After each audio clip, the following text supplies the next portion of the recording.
Hillary Clinton, former Secretary of State and one of the most polarizing figures in modern American politics, walked into a closed-door deposition in her hometown of Chappaqua, New York, yesterday, summoned by the Republican-controlled House Oversight Committee as part of the ongoing investigation into convicted sex offender Jeffrey Epstein.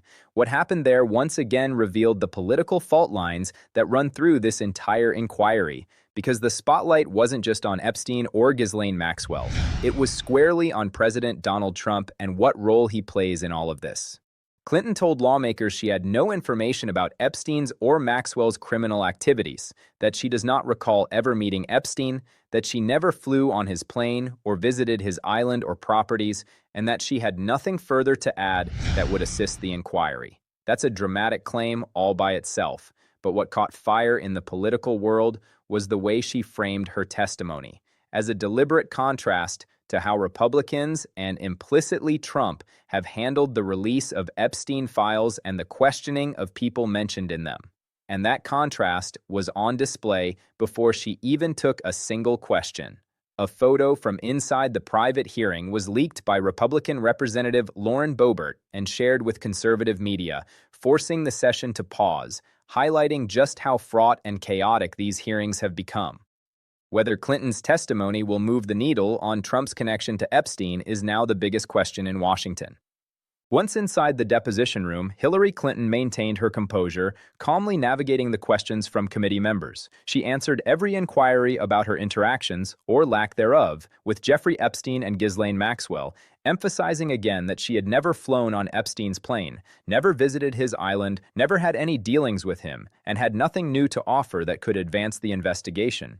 Yet while she was following the rules to the letter, the Republican members of the committee created chaos around her. Photos from inside the room were snapped by Representative Lauren Boebert, immediately leaked to right-wing influencers, forcing a halt in proceedings. Clinton's team protested that this violated committee rules.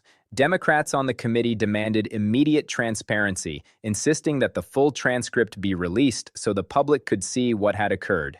Meanwhile, the overarching question loomed. Why were Republicans so focused on Clinton's deposition when the real figure tied to Epstein, the person repeatedly mentioned in the files, President Donald Trump, had never been asked to testify publicly? Democrats argued that the secretive, closed-door approach by Republicans was a form of obstruction, shielding Trump and his associates from accountability. They repeatedly pressed for public hearings, for the media to be present, and for the release of all relevant documents.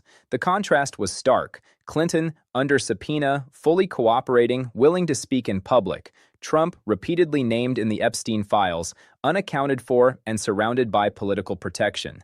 It was a moment that illustrated the partisan divide and raised urgent questions about who the oversight process truly serves, the victims, the public, or political theater. Hillary Clinton didn't flinch when the committee's Republicans tried to keep the deposition behind closed doors. She repeatedly asked, "Why can't this be public? Let the press in. Let the American people see this." Every request was denied. James Comer, the Republican chair, insisted the proceedings remain secret, refusing to allow media presence. Clinton's offer to have the deposition fully open in front of cameras and reporters was met with stonewalling, while the very person most connected to Epstein, President Donald Trump, remained completely unaccountable. Meanwhile, Republican members were more focused on optics than oversight. Lauren Boebert snapping photos and sending them to conservative media was a vivid example. The spectacle mattered more than the substance. Democrats argued this was political theater, a way to control the narrative rather than seek truth. Clinton's team stayed composed, calmly responding to questions, highlighting that her cooperation stood in stark contrast to Trump's avoidance and the lack of accountability for others mentioned in the Epstein files. The larger picture was impossible to ignore. Clinton fully complying under subpoena, offering transparency, while Trump, repeatedly cited in documents and linked to Epstein associates, had yet to face any direct questions. The session highlighted the partisan divide and left one critical question hanging in the air. If oversight exists to hold powerful figures accountable, why are the most relevant people left untouched? Outside the deposition, Democratic members of the House Oversight Committee held a press conference to call out the obstruction and demand accountability. Representative Garcia, the ranking member, was blunt. From her. Secretary Clinton is also completely cooperating with the deposition and the committee and is answering questions in full faith and in good faith. What is not acceptable is oversight Republicans breaking their own committee rules that they established with the Secretary and her team, which you've all reported and you've seen by releasing photos. Not acceptable, and it was gracious of the Secretary and her team to continue the deposition. Getting this video transcript out immediately. And to be clear, she's answering every question. To be clear, she's answering all the questions. Taking the fifth at all? To be clear, she's answering all the questions. I think I can safely say that she's not taking the fifth. Mr. Garcia, Last question. in terms of her relation, Lastly, I want to also add that this committee has now set a new precedent about talking to presidents and former presidents. And we're demanding immediately that we ask President Trump to testify in front of our committee and be deposed in front of oversight Republicans and Democrats. And that should happen immediately. He is the person that appears almost more than anyone else in the committee, and it needs to happen right now. Mr. Chairman, do you distinguish at all? Do you distinguish at all between a president and a former president and a sitting president? I mean, is there something in there? Because they will say, "Wait a minute, we know what the court ruled on his immunity." We should depose the person that is mentioned in the Epstein files almost more than any other person next to Ghislaine Maxwell, and that's Donald Trump. Mr. Reinfeldt, we're gonna have a couple comments, and then we're gonna. How did that? The rules established for the deposition were flagrantly violated. Republicans not only denied press access, they also allowed members like Lauren Boebert to sneak photos inside the room and share them with right-wing influencers. This is completely unacceptable, Garcia said. Secretary Clinton is answering every question in full good faith, yet these Republicans are focused on headlines instead of justice. Democrats emphasized the glaring contrast.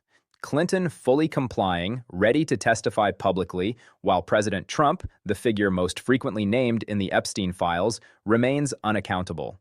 Congresswoman Submanian pressed the point, saying, "We are speaking to the wrong person today. We need to hear from the people who actually interacted with Jeffrey Epstein, and yes, that includes President Trump." She joined other Democrats in demanding the immediate release of the deposition transcript, insisting the public deserves transparency. Representative Bell, a former prosecutor, framed it as political theater, warning that the spectacle undermined the purpose of congressional oversight. "We are here to serve the victims, to ensure justice is done," Bell said. Yet the most relevant figures, those repeatedly named in the files, remain shielded from questioning. Democrats argued that the session's secrecy and the focus on Clinton rather than Trump or other key Epstein associates demonstrates a partisan agenda, protecting the powerful while sidelining victims and accountability. The overarching message was clear: full transparency is non-negotiable, and any real oversight requires bringing Trump and his associates into the light. For Clinton, the deposition was about cooperation and honesty. For Republicans, critics say, it was about controlling the optics while leaving the most important questions unanswered. While Hillary Clinton sat under subpoena, fully cooperating, the glaring absence of the most critical figures in the Epstein investigation was impossible to ignore. President Donald Trump, repeatedly named in the Epstein files, has never been asked to testify publicly. Howard Lutnick, whose connections to Epstein are well documented, has avoided deposition.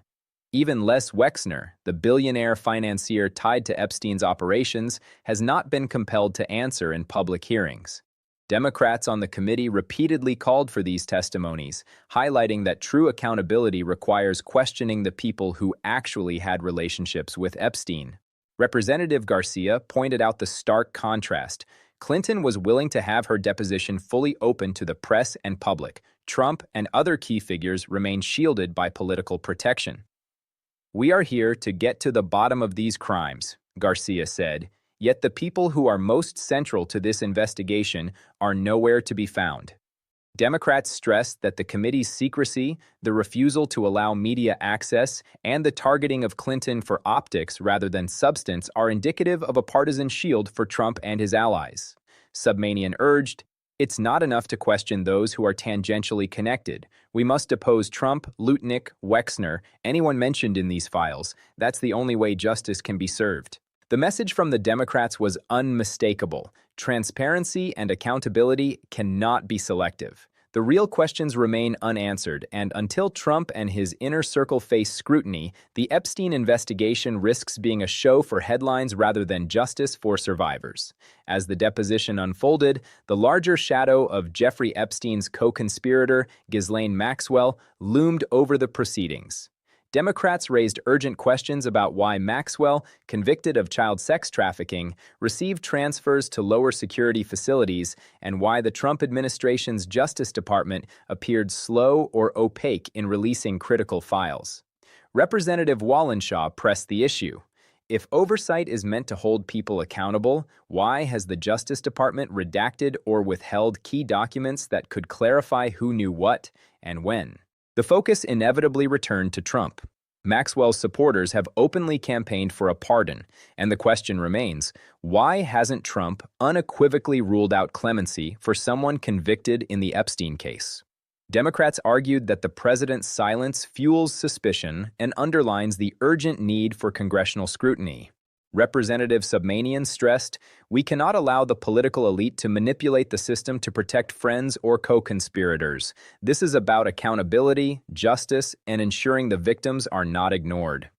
Clinton's deposition in this context became a stark contrast, fully cooperative, transparent, and willing to testify publicly.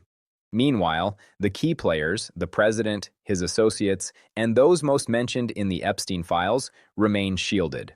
The Democrats made it clear that a complete investigation, with public testimony from Trump and Maxwell, is the only path to truth. Democratic members of the committee were united in demanding immediate transparency. The full transcript of Secretary Clinton's deposition must be released unedited within 24 hours, Representative Garcia insisted, emphasizing that the public has a right to know exactly what was asked and how she responded. The goal, he said, is not just to document Clinton's cooperation, but to highlight the glaring disparity. She answered every question fully, while Donald Trump, the figure repeatedly cited in the Epstein files, remains entirely unexamined. Democrats framed the secrecy around the deposition as a deliberate obstruction. Submanian noted that Republicans refused press access, allowed rule violations such as unauthorized photos, and diverted attention from the real issue, holding Trump and his inner circle accountable. "Transparency cannot be selective," he said. "We cannot allow political theater to replace justice. The victims deserve the truth, and the public deserves full disclosure." The clear message was that full accountability hinges on examining those most connected to Epstein. Clinton's cooperation highlighted what proper oversight looks like, and the absence of Trump's testimony underscored the partisan protection still shielding the former president. Democrats insisted, no more delays, no more secrecy, no exceptions. The Democrats didn't stop with the deposition itself. Questions turned to the Department of Justice's handling of allegations against Donald Trump, specifically documents involving minors and Epstein's operations that were allegedly withheld or redacted. Committee members emphasized the seriousness. The FBI interviewed witness Kash Patel 4 times about the case, signaling credibility. Yet, key documents remain locked away, leaving the public and Congress in the dark about critical details. Democrats argued that this was more than bureaucratic delay. It reflected a deliberate cover-up protecting Trump and other powerful figures. Patel is being called back to answer questions, but the ongoing withholding of information raises questions about whether political considerations are interfering with justice.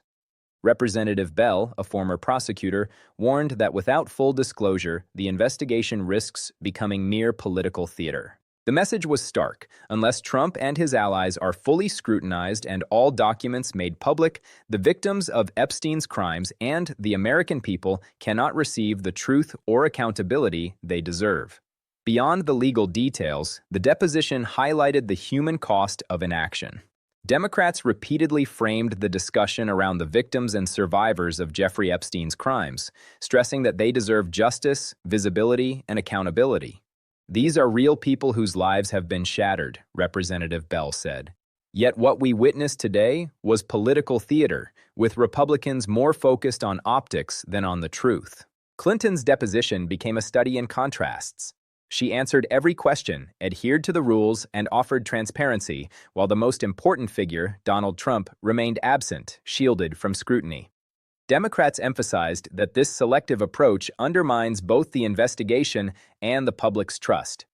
Representative Submanian remarked, "The American people, especially young Americans, are watching. They are seeing that powerful individuals can evade accountability, while others are subjected to public spectacle."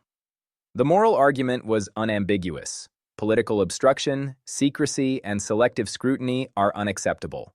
Democrats argued that unless Trump, Lutnick, Wexner, and other key figures face public questioning, victims' rights are subordinated to partisan protection.